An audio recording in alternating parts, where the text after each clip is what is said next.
Sir గారిది పుట్టినరోజు. ఆయన ఒక పెద్ద మహనీయుడు, మన ఒక నేషనల్ ఇండియాకి ఒక పిల్లర్ లాంటి వాడు. Father of constitution of India ఆయన రాసిన వ్యక్తి. ఆయన 32 డిగ్రీలు చేసిన వ్యక్తి, మరి 10 భాషలు తెలిసిన వ్యక్తి, ఒక లా మినిస్టర్. ఆయన విలువల కోసం హక్కు మనకు కల్పించిన అతను. అలాగే హ్యూమనిస్ట్, ఫెమినిస్ట్, ఒక రైటర్, జర్నలిస్ట్, ఎడ్యుకేషనలిస్ట్. ఆయనలాగా చదువుకునే వ్యక్తి ఇక్కడ ఇండియాలో అయితే ఎవరు లేరు, రాబోరు కూడా.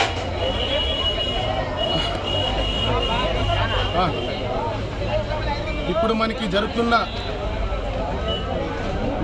జరుగుతున్న మన ఏదైతే విలువలను అధికరిస్తున్నారో ఇప్పుడు ఆ రైట్స్ కూడా ఇచ్చింది అంబేద్కర్ గారే.